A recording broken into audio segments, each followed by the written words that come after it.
Penyakit was-was merupakan penyakit hati yang sangat berbahaya. Penyakit ini akan menjadikan seseorang tidak khusyuk dalam beribadah, bahkan membuatnya malas melakukannya. Akibatnya, ibadah yang dilakukan tidak akan optimal, karena waktu terbuang untuk mengulang-ulang ibadah yang sebenarnya tidak perlu diulang. Oleh karena itu, setiap muslim seharusnya waspada terhadap penyakit kronis ini.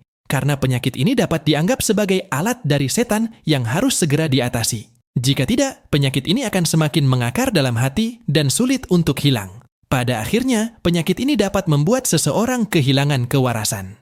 Bagaimana tidak? Dia mencuci wajahnya berulang kali. Padahal cuciannya yang pertama sudah sah. Dia mengucapkan takbiratul ihram beberapa kali. Padahal takbiratul ihramnya sudah benar. Dan dia membaca Fatihah tidak selesai-selesai. Padahal bacaannya sudah cukup sempurna. Lalu, bagaimanakah cara mengatasi penyakit was-was? Imam Ibnu Hajar Al-Haytami menjelaskan dalam karyanya Fatawa Al-Kubra Al-Fiqhiyah beberapa tips untuk mengatasi penyakit was-was. Setidaknya, ada 6 metode untuk mengatasi gangguan tersebut. 1. Tidak menghiraukan. Obat terbaik untuk mengatasi was-was adalah dengan tidak memperdulikan keraguan yang muncul. Misalnya, saat melakukan takbiratul ihram, jika ada keraguan apakah sudah benar atau tidak, maka sebaiknya keraguan tersebut diabaikan. Lanjutkanlah salat dengan keyakinan bahwa takbiratul ihramnya sudah benar. Jika hal ini dilakukan, was-was akan perlahan-lahan hilang. Namun, jika dibiarkan, was-was akan semakin bertambah dan akhirnya dapat membuat seseorang kehilangan kewarasan. 2. Menyadari bahwa was-was berasal dari setan. Seperti yang kita ketahui, setan adalah musuh bebuyutan kita.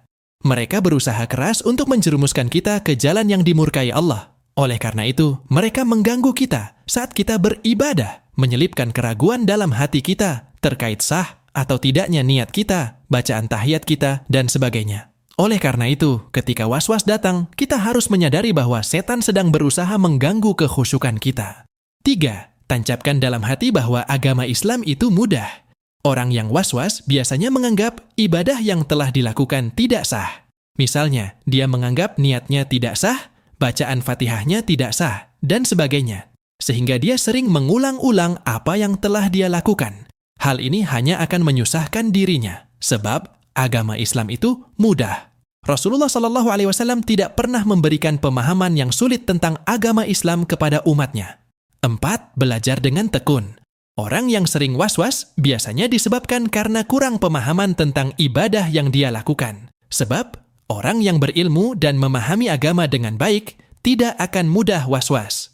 Oleh karena itu, bagi orang yang sering was-was, belajarlah agama secara berkelanjutan, terutama terkait dengan ibadah yang sering membuatnya was-was. Misalnya, jika seseorang sering was-was saat sholat, maka dia perlu belajar lebih dalam tentang ilmu sholat.